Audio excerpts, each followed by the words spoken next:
doing? What's up? How much of a progression did you see with Dylan from first start to this one? I thought he was pretty good the first one. Just like I said then, Longoria ambushed him. A couple left-handers blocked the ball the other way. That's a really good offensive team over there. So that makes it even more impressive. He was good. He pitched as much as threw. He was telling me, I was talking to him when he got through.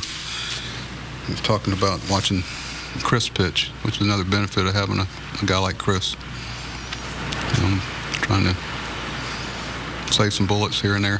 Felt good at the end. Started to give me that I can keep going look. So I thought Despaigne was about as equally effective. This big guy to be able to stay away from guys there. What else? Was that?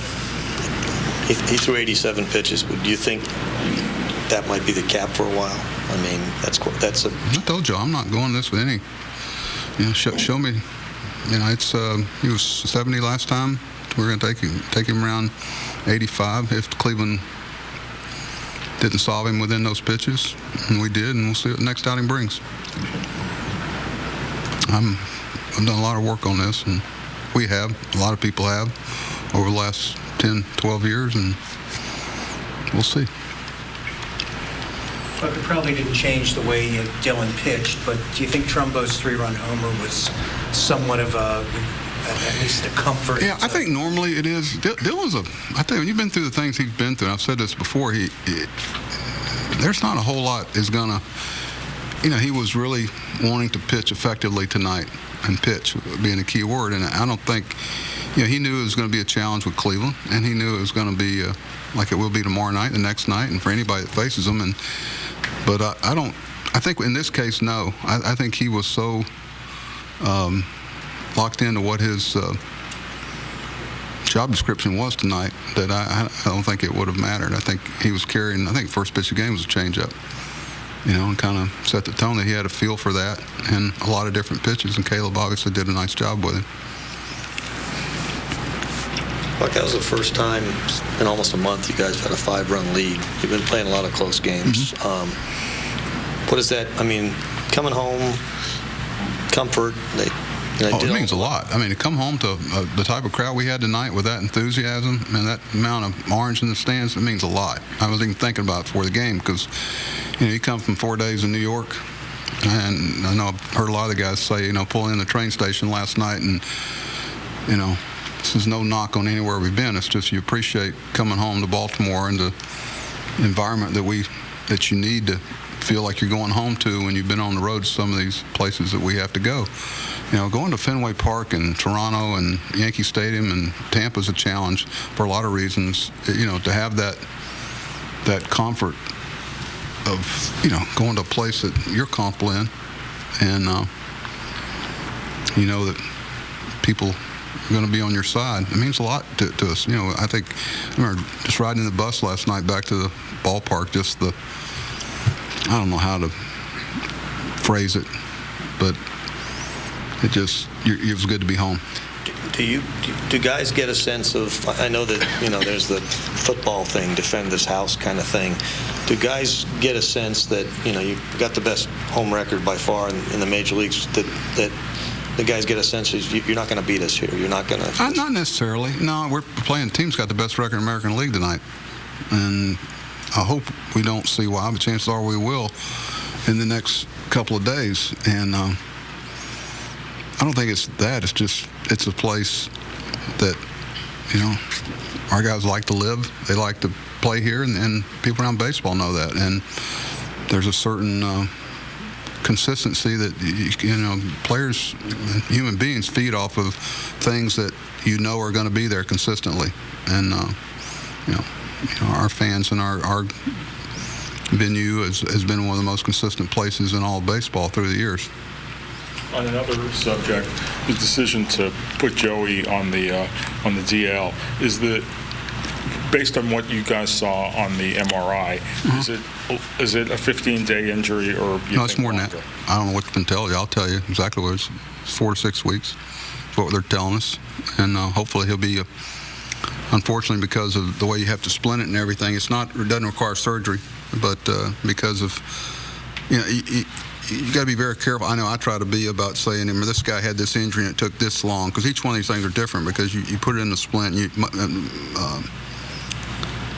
immobilize it, and then you have to deal with some of the lack of use of it and atrophy or whatever. So it's not like 4 to 6 weeks he's a player, but we feel like he'll be a guy that can join us in September if everything goes well with the rehab. Did Spanier show you a little bit different gear tonight? I mean, that was as hard as I've seen him throw this year. He's had that. I tell you the thing. One thing about he loves to pitch. This guy loves to pitch. I mean, he'd pitch every night if we'd let him.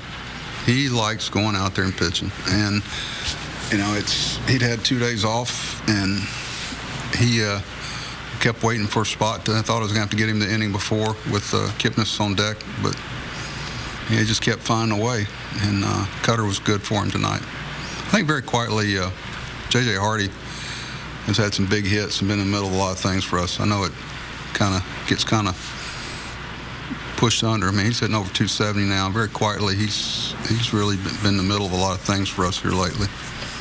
Did you hear anything on Darren down in Bowie? Yeah, one inning went well. Felt good. I was hoping he'd come back here tonight. I don't know if he's got family obligations. I know they got a lot of moving parts in their family, but we're going to have a discussion tonight about what's the next step there. And I just had a talk with Kim. He had a real good day today and felt well. So that's the good news front. So we'll decide what we're going to do with him the next few days. He's eligible to play on Tuesday. And ask you a follow-up on the record. I mean, it was announced that ligament injuries. Was there tears in there, and how big of a blow was it? I'm not sure about. Dan, if I knew the exact words and stuff, I'd give them to you. I'm not going to hide anything from you. I don't want to jump into something I'm not sure about. I look at what is it? Does it require surgery? No. How long? And the rest of it, I can get into exact fibers torn or what not torn. I know this. I was talking to Joey, and it don't look too good. Black and blue today, and I went in and looked at the replay of it because I didn't see it live. I was in a fetal position in the shower at the time. A little more information you need, but he was. I could see how he did it. I don't know if y'all have looked at it. Actually, his right hand. And it was remarkable. I was talking to him today. He said, it just kind of had. He hit a line drive, I think, double left field that game later on. Pardon? Single? But he claimed it was a double. Should have been. Once he found out I wasn't watching, but I don't know the exact. I can get it if it's important, but I just know there's no surgery right now required. How tough? I mean, you said Kim could be back by Tuesday, but how tough of a blow, especially, he's kind of giving you a bit of a lift here and there, Joe? Well, it just opens an opportunity for Bourbon. It opens up an opportunity for Darryl Alvarez, who's here now, made it about 9-ish. It opens up an opportunity. I was going to play him in right field, but I just didn't think it was fair for him traveling all day, and he was just trying to get his shoes and socks on and stuff and ramble out there, but and we'll get Kim back here shortly, hopefully. And, Joy's been a big contributor for us, and will be again.